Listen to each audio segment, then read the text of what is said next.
Good evening. It is Monday, October the 3rd, about 9:40 p.m. This is Shay Gibson with Weather Flow bringing you a Tropics update.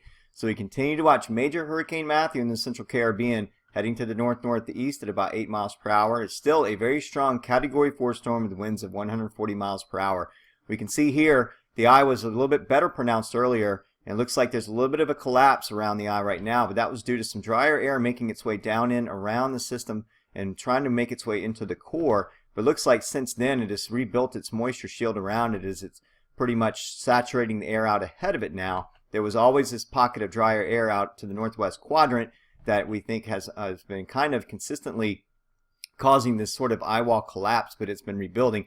Either way, the winds are still holding at 140 miles per hour. It looks like western Haiti is in for it tonight. Conditions have been deteriorating quickly over that area, and they will continue to deteriorate overnight tonight as the strongest parts of the storm begin to enter this peninsular area of western Haiti. So all of these islands are under hurricane warning right now, eastern Cuba even. It looks like the storm is going to make its way just around or just over that western tip and then continue and maybe even skirt the eastern tip of Cuba, which means that the center of the system stays primarily over water. It's almost like a really lucky path for the system to be able to maintain major hurricane status as it just avoids land. However, some of this land interaction with some of the mountainous higher terrain of both of these islands and even up into this area of Haiti should help to sort of weaken it to give some more dry air into it.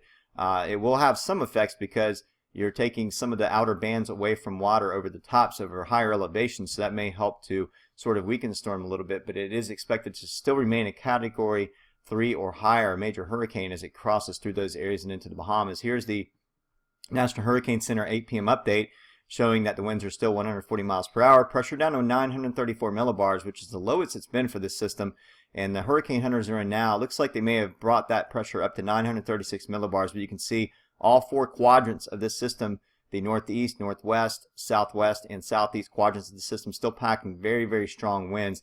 If we look at the 5-day track for the system, we see that the National Hurricane Center cone of uncertainty has slid this track further west to include more of the southeast region. So it looks like eastern Florida all the way up through Georgia, South Carolina, North Carolina could all be affected by this system as the models continue to sort of drive it a little bit more to the west, and we'll talk about that in just a little bit. But notice all the hurricane warnings that are already up for the Bahamas right now. Watches extend all the way up into the northern Bahamas, but it looks like they're going ahead and preparing for 2 p.m. Wednesday, entering into the central Bahamas area and then heading off to the northwest or northwest slowly by 2 p.m. Thursday. So if you live along the southeast coast, you really need to be watching the system very closely. Know your plan, know your evacuation routes, anything like that in case there are evacuations ordered for your area. I would definitely know what's to expect in your area as far as evacuations go, because that is looking like almost a real possibility as they also keep this as a major hurricane, which is Category 3 or higher, through 2 p.m. Friday. Even into 2 p.m. Saturday, this could still be a strong Category 2 hurricane. So we look at the National Data Buoy Center, and I want to zoom into this area. There was a question earlier, when we look at buoys for readings, this was the Central Caribbean buoy. One important thing to know is the swell heights that were kicked up on this when we look at the details, and I want to go to the wave heights. Now, when we look at surface observation on buoys, we look at wind speeds, and there were a lot of questions asked. Why is the wind speed only saying 90, but yet they're saying the winds are 140? Well, when you have wave heights such as this, up to 34 feet, this was last night, you get a lot of, the buoy is bobbing and weaving, and then you get a lot of eddying, you get a lot of shadowing, a lot of surface friction. There really isn't a good surface reading off of that buoy because of that, and so what you get is lower values. But the hurricane hunters are in getting the true readings off the storm, which happen to be a little bit higher up than a 10-meter optimal reading. When the waves get up above that, you're just not going to get true values on the wind. But you can see the wave heights here kicked up in the system up to 34 feet from as the center went over. So that's what Haiti might be expecting, those waves crashing into that western side. We could see some serious flooding in that area and also along eastern Cuba. So let's take a quick look at the intensity charts.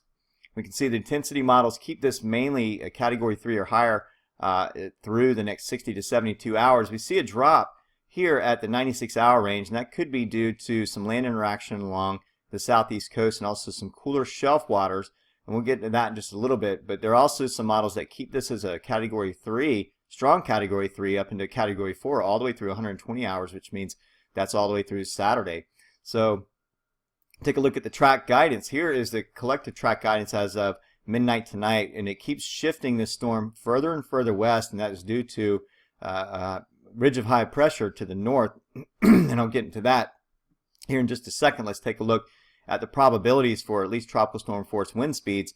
It looks like the southeast, looks like eastern Florida up into Georgia, South Carolina, and even North Carolina. The probabilities are getting higher and higher up into the 40 and 50% ranges all the way up into southeast North Carolina for tropical storm force winds. So this is sort of an estimation. Things are not set in stone in the system yet as far as how far west it's going to turn. There is still a possibility it could stay east out in the ocean a little bit further, but the general trend right now is for this to go west. Now, if we look at the model guidance for this, this is the GFS, and this is for the, let's see, this is from the 6 o'clock ones from today. I thought maybe I was still on the 12 o'clock, so I'm making sure I got the right models here.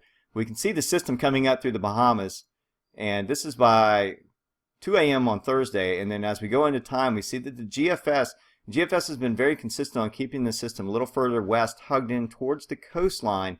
This is the furthest west it's been. It's really just kind of raking up the Florida coast and Georgia and coming very close into South Carolina with the center almost near Charleston, South Carolina, and then heading up into southeast North Carolina and going off to the northeast. So this has been a kind of a consistent track for the GFS. This is nothing new. It's just a little further west than the last couple of days. It's been very consistent on that. Now the Euro is starting to agree with it. And if we look at the Euro, look at the surface for this one, we'll see the storm coming up as well in almost the same time. We're about a 6-hour difference. This was 12 o'clock Saturday. And if we look at the GFS for the same time frame with this storm closing in closer to the Charleston area, we see that that's 2 o'clock Saturday. And so if we look at the difference on that and the timing, we're looking at 8 a.m. versus 2 p.m. So there's a 6-hour difference there on the timing.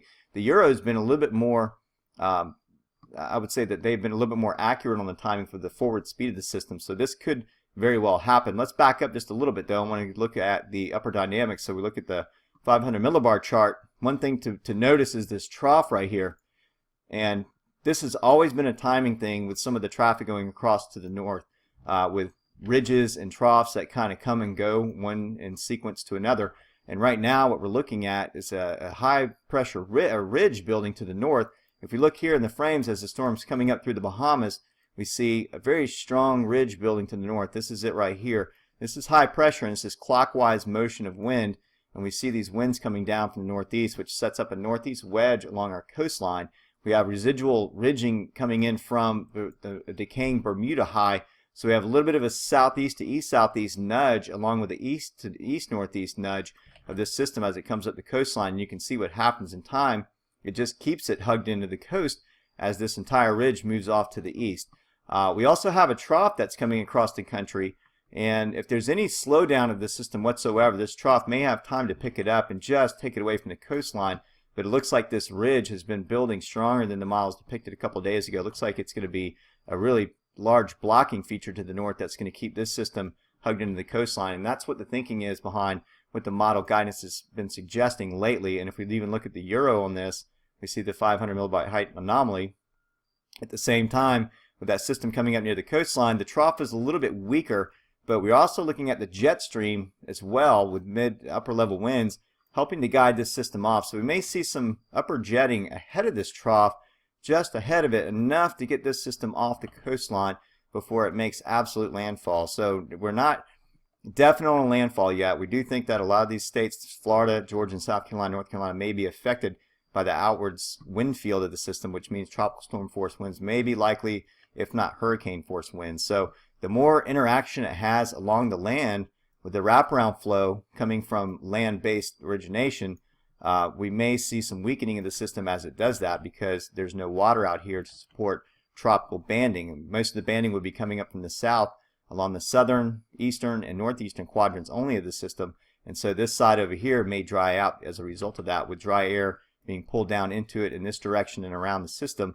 We could see that western side of the system being sheared off just a little bit, especially if we get the upper jet coming across in this direction.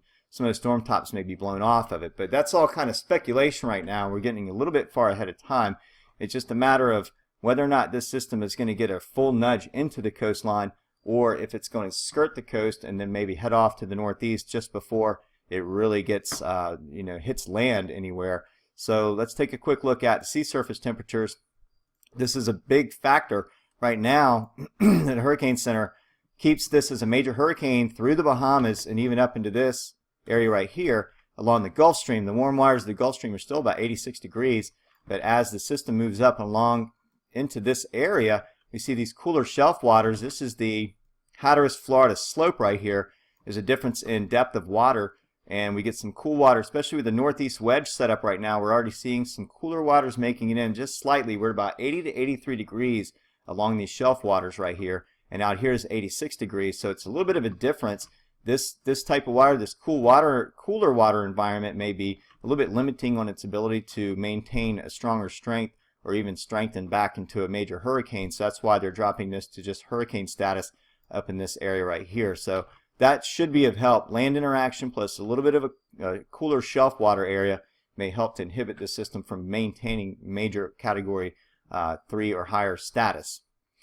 Heat potential for the area. Now this system is still just right here. It's almost in some of the heart of that warmer, deeper water where there's more potential cyclonic energy for the system to feed off these warmer waters. But you can see as it goes up into the Bahamas, we have more of this warm water up here. We saw that last year with Joaquin, where the models predicted that it might be a category 1 or 2, and it blew up to a category 5 system in that. So we can't forget the upper shear is relaxed over that area, and we have very warm water, so the system could grow and intensify again once it goes up into the Bahamas. That's not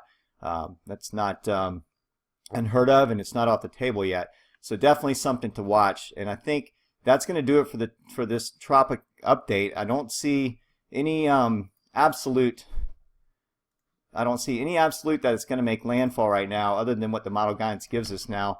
We get 120 hours out. We're talking 5 days. Some things can happen between now and then.